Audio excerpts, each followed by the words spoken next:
வணக்கம் நண்பர்களே. Story time Tamil சேனலுக்காக உங்களுடன் ரவிசங்கர் பாலச்சந்திரன். இன்னும் ஒரு புது கதையோடு இன்றைக்கி உங்களெல்லாம் சந்திக்கிறதுல ரொம்ப மகிழ்ச்சி. ஒவ்வொரு நாளும் நீங்கள் கேட்க போகிற புது புது கதையில் நல்லவங்களாக வாழறதோட முக்கியத்துவம், உழைச்சி வாழறதோட மேன்மை, மற்றவங்களுக்கு உதவுற நல்ல பண்பு, திருடக்கூடாது, பொய் சொல்லக்கூடாது, பொறாமப்படக்கூடாது, பேராசைப்படக்கூடாது, இது மாதிரி இன்னும் பல நல்ல கருத்துக்களை குழந்தைகளுக்கு கதை வழியாக சொல்ல போகிறோம். கதையை கேட்கலாம் வாங்க. மகத நாடுன்னு ஒரு பெரிய நாடு இருந்துச்சு. அந்த நாட்டோட ராஜா பேர் மகேந்திரன். அவன் நீதி நேர்மையெல்லாம் தவறாமல் நல்லா ஆட்சி பண்ணிகிட்டு இருந்தான். அவனுக்கு எப்போவுமே நல்ல அறிவார்ந்த விஷயங்களெல்லாம் அலசி ஆராய்ஞ்சு எது சரி எது தவறு அப்படிங்கிற மாதிரி முடிவெடுக்கிறதுலாம் ரொம்ப பிடிக்கும். அவன் அடிக்கடி மாறு வேஷத்தில் அவனோட அமைச்சரோட அந்த நகரத்துக்குள்ளே அவனோட நாட்டுக்குள்ளெல்லாம் சுற்றி வருவான். அப்போ தான் மக்களோட பிரச்சனையெல்லாம் என்ன இருக்குங்கிறது தனக்கு தெரியும். மக்களுக்கு என்ன மாதிரி பிரச்சனைகள்லாம் இருக்குங்கிறது தெரிஞ்சாதான் அதுக்கு ஏதாவது ஒரு தீர்வு காண முடியும் அப்படின்னு ஒரு அசைக்க முடியாத நம்பிக்கை அவனுக்கு இருந்துச்சு.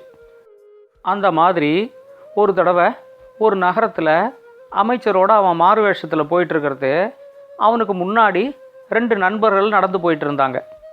ஒருத்தன் பேர் ராமு, இன்னொருத்தன் பேர் கோபு. அவங்க 2 பேரும் ஏதோ பேசிக்கிட்டு அப்படியே நடந்து போயிட்டு இருந்தாங்க.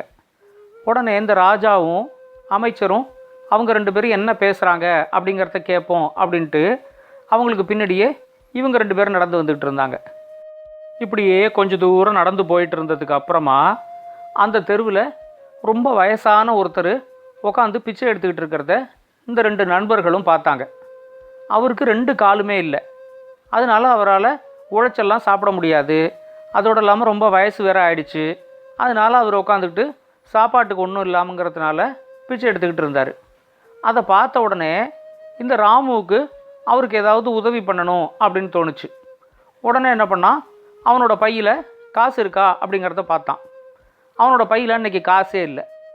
உடனே அவனோட நண்பன் கோபுக்கிட்ட சொன்னான், உங்ககிட்ட காசு இருந்தால் எனக்கு ஒரே ஒரு வெள்ளி காசு மட்டும் கொடு, நான் வீட்டுக்கு வந்த உடனே உனக்கு கொடுத்துட்றேன் அப்படின்னு சொன்னான். இந்த கோபுக்கிட்ட காசு இருந்துச்சு. உடனே அவன் என்ன பண்ணான், ஒரு வெள்ளி காசை எடுத்து ராமுவுக்கு கொடுத்தான். ராமு அந்த காசை வாங்கி அந்த வயசானவருக்கு தானமாக கொடுத்தான். கொடுத்து முடித்த உடனே கோபு அதை பார்த்துட்டு, ஓ இவருக்கு தானமாக கொடுக்கறதுக்கு தான் நீ என்கிட்டேருந்து ஒரு வெள்ளி காசை வாங்கினியா, அப்படின்னா நீ அந்த காசை எனக்கு தர வேண்டாம், நீ கொடுத்தாலும் நான் வாங்கிக்க மாட்டேன், நான் அதை தள்ளுபடி பண்ணிடுறேன் அப்படின்னு சொன்னான். இதை எல்லாத்தையும் பின்னாடி வந்த மகேந்திரனும் அவனோட அமைச்சரும் பார்த்துக்கிட்டே இருந்தாங்க. இந்த 2 நண்பர்களும் அப்படியே பேசிக்கிட்டே நேராக அவங்க வழியில் போயிட்டாங்க. மகேந்திரனும் அவனோட அமைச்சரும் அரண்மனைக்கு திரும்ப வந்துட்டாங்க. அடுத்த நாளைக்கு அரண்மனையோட தர்பாரில் இந்த ராஜா முத நாளைக்கு அவங்க பார்த்த அந்த நிகழ்ச்சியை பற்றி விவரித்தார். இந்த மாதிரி நாங்கள் 2 பேரும் போய்கிட்டு இருக்கும்போது ரொம்ப வயசான ஒருத்தர், அவரால் எந்த விதமான உடல் உழைப்பும் பண்ணி சம்பாதிக்க முடியாது, அதை மாதிரி இருக்கிற ஒருத்தர், அவருக்கு கால் வேற இல்லை, அவர் உட்காந்து அடுத்த வேளை உணவுக்காக பிச்சை எடுத்துக்கிட்டு இருந்தார். அப்போ 2 நண்பர்கள் அங்கே வந்தாங்க. ஒருத்தர் அவருக்கு ஒரு வெள்ளி காசு கொடுக்கணும் அப்படிங்கிறதுக்காக அவரோட பையில் தேடி பார்த்தாரு. அவர்கிட்ட பணம் இல்லை. சரின்ட்டு அவர் என்ன பண்ணார், அவரோட நண்பர்கிட்ட இந்த மாதிரி எனக்கு ஒரு வெள்ளி காசு கொடு, நான் வீட்டுக்கு வந்த உடனே உனக்கு அந்த காசை கொடுத்துட்றேன் அப்படின்னு சொல்லி ஒரு வெள்ளி காசை வாங்கி அதை அந்த வயசானவருக்கு தானமாக கொடுத்தாரு. அதை பார்த்த உடனே அவருக்கு காசு கொடுத்த நண்பர், நீ இந்த தானம் கொடுக்கறதுக்காக தான் இந்த காசை என்கிட்டேருந்து வாங்கின அப்படின்னா இந்த காசை நீ எனக்கு திரும்ப தர வேண்டாம், நீ கொடுத்தாலும் நான் வாங்கிக்க மாட்டேன் அப்படின்னு சொல்லிட்டாரு. இந்த நிகழ்ச்சியை பார்த்த உடனே எனக்கு நம்ம நாட்டில் தர்மமும் நீதியும் நல்லா இருக்குது அப்படிங்கிற எண்ணமும் வந்துச்சு. ஆனால் எனக்கு அதில் ஒரு சந்தேகம் வந்துச்சு. உடல் உழைக்க முடியாமல் கால் இல்லாத ஒரு வயசானவருக்கு ஒரு தானம் கொடுத்து அது மூலமாக ஒரு நற்செயலை பண்ணினத்தோட பலன் இவங்க 2 பேரில் யாருக்கு போய் சேரும்? அந்த காசை வெள்ளி காசை அவருக்கு கொடுத்த ராமுவுக்கு போய் சேருமா, இல்லை அந்த காசை ராமுவுக்கு கொடுத்த கோபுவுக்கு போய் சேருமா? இதுதான் என்னோடய சந்தேகம் அப்படின்னு சொல்லி அவர் யார் வேணால் இதுக்கு பதில் சொல்லலாம் அப்படின்னு சொன்னார். உடனே நிறையா பேர் என்ன சொன்னாங்க, அந்த நற்செயலுக்கான பலன், அதோட புண்ணியம் ராமுவுக்கு தான் போய் சேரும் அப்படின்னு சொன்னாங்க. சில பேர் சொன்னாங்க, இல்லை அந்த வெள்ளி காசு கோபுவோடது, அவர் உழைச்சி சம்பாதிச்ச அந்த காசு, அதனால் அதோட பலன் வந்து கோபுவுக்கு தான் போகும் அப்படின்னு சொன்னாங்க. சில பேர் என்ன சொன்னாங்க, இந்த ஒரு நற்செயலை இவங்க 2 பேரும் சேர்ந்து தான் நடத்தியிருக்காங்க, அதனால் அந்த நற்செயலுக்கான பலன், அந்த புண்ணியம் 2 பேருக்கும் சரிசமமாக போகும் அப்படின்னு சொன்னாங்க. ஆனால் இந்த அரசன் மகேந்திரனுக்கு அவங்கெல்லாம் சொன்னதில், அவங்க கொடுத்த விளக்கத்துலலாம் திருப்தியே இல்லை.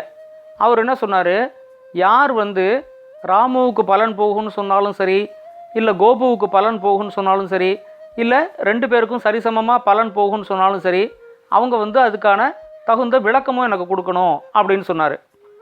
உடனே முதல்ல அரசியார் எந்திரிச்சாங்க. எந்திரிச்சு, எனக்கு தெரிஞ்ச வரைக்கும் இதோட பலன் வந்து அவங்க 2 பேருக்குமே போகும். ஏன்னா அவங்க 2 பேரும் சேர்ந்து தான் இந்த நற்செயலை செஞ்சுருக்காங்க. அதனால் ஒருத்தருக்கு வந்து அதோட பலன் முழுக்க போகணும், இன்னொருத்தருக்கு பலனே இருக்கக்கூடாது அப்படிங்கிற மாதிரி கிடையாது. அவங்க 2 பேருக்கும் சரிசமமாக அதோட பலன் போகணும் அப்படின்னு சொன்னாங்க. அப்போ அமைச்சர் எழுந்திரிச்சு சொன்னார், எனக்கு தெரிஞ்சு இந்த தர்ம செயலை, அந்த முதியோருக்கு அந்த வெள்ளிக்காசை கொடுத்த ஒரு தர்ம செயலை செஞ்சது ராமு தான். அதனால் ராமுவுக்கு தான் அதோட முழு பலனும் போய் சேரணும் அப்படின்னு சொன்னார். அப்போது இந்த அரசனோட விகடகவி எழுந்திருச்சார். விகடகவின்றவர் அந்த அரசவையில் இருக்கிற ஒரு கோமாளி.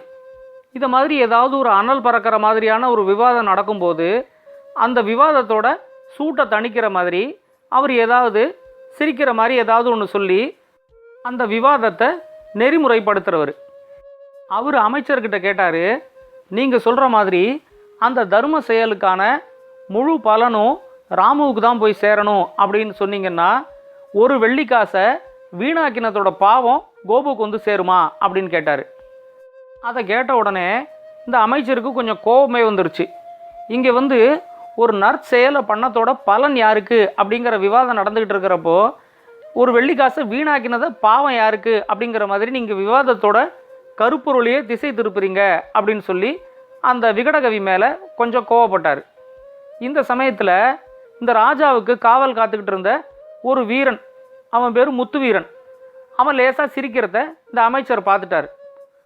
பார்த்த உடனே, என்ன முத்துவீரா, நீ ஏதோ லேசாக சிரிக்கிற, நீ சிரிக்கிறத பார்த்தா இதுக்கான விளக்கத்தை ஒன்னாலையும் கொடுக்க முடியும் அப்படின்னு தோணுது, உனக்கு என்ன விளக்கம் கொடுக்கணும்னு தோணுதோ அந்த விளக்கத்தை நீ இப்போ சொல்லலாம் அப்படின்னு சொன்னார்.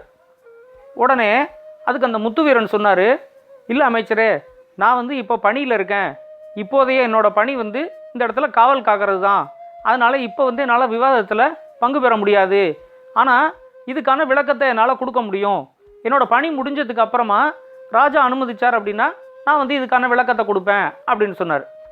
உடனே மகேந்திரன் சொன்னார், நீ அதுக்கான விளக்கத்தை இப்போவே கொடுக்கலாம், நான் அதுக்கு உனக்கு அனுமதி கொடுத்துட்டேன் அப்படின்னு சொன்னார். அப்போ முத்துவீரன் சொன்னார், இந்த நல்ல செயல் நடந்ததோட சூழ்நிலையை முதல்ல நம்ம பார்க்கணும். இந்த 2 நண்பர்களும் தெருவில் நடந்து போயிட்டு இருக்கிறப்போ இந்த வயசானவர், கால் இல்லாதவர், இவர் உட்காந்து பிச்சை எடுத்துகிட்டு இருக்கிறத பார்க்குறாங்க. பார்க்கும்போது முதல்ல ராமுவுக்கு இவருக்கு ஏதாவது ஒரு தானம் கொடுக்கணும், ஒரு தர்ம செயலை செய்யணும் அப்படிங்கிற எண்ணம் வந்துச்சு. அந்த மாதிரியான ஒரு எண்ணம் வரும்போது அவர்கிட்ட கையில் பணம் இல்லை, ஆனாலும் அவரோட நல்ல எண்ணத்தில் அவர் வந்து கடன் வாங்கியாவது இந்த தர்ம செயலை செய்யணும் அப்படின்னு நினச்சாரு. அதனால தான் அவர் வந்து கோபுக்கிட்ட எனக்கு ஒரு வெள்ளிக்காசை கடனாக கொடு, இந்த கடனை நான் வீட்டில் வந்த உடனே உனக்கு திருப்பி கொடுத்துட்றேன் அப்படின்னு சொன்னார். கடன் வாங்கியாவது ஒரு நல்ல செயலை செய்யணும் அப்படிங்கிற எண்ணம் வந்து ராமுக்கு இருந்திருக்கு அப்படிங்கிறது இதுலேருந்து தெரியுது. கடனாக வாங்கின வெள்ளிக்காசை அவர் தானம் கொடுத்த உடனே கோபு வந்து, நீ இந்த தானம் கொடுக்கறதுக்காக தான் இந்த வெள்ளிக்காசை என்கிட்டேருந்து கடனாக வாங்கின அப்படின்னா இந்த கடனை நீ எனக்கு திரும்ப தர வேண்டாம் அப்படின்னு சொன்னார். இப்போது கோபு செஞ்சுருக்கிற செயல் வந்து வெறுமன கடனை தள்ளுபடி பண்ணியிருக்கிறது மட்டும்தான். ஏன்னா இவங்க 2 பேரும் நடந்து வந்துக்கிட்டு இருக்கும்போது இந்த வயசானவர் உட்காந்து பிச்சை எடுக்கிறத 2 பேருமே தான் பார்த்தாங்க. அந்த சமயத்தில் கோபுக்கிட்ட பணம் இருந்துச்சு, ஆனால் அவருக்கு அந்த தர்ம சிந்தனை வரல. நாம் ஒருத்தருக்கு தானம் கொடுக்கணும் அப்படிங்கிற தர்ம சிந்தனை கோபுவுக்கு வரல. அது அந்த சிந்தனை வந்தது ராமுவுக்கு மட்டும்தான்.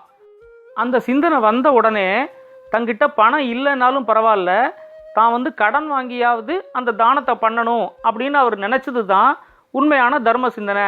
அதனால் இதுக்கான முழு பலனும் ராமுவுக்கு தான் போய் சேரணும் அப்படின்னு சொல்லி முத்துவீரன் சொன்னார்.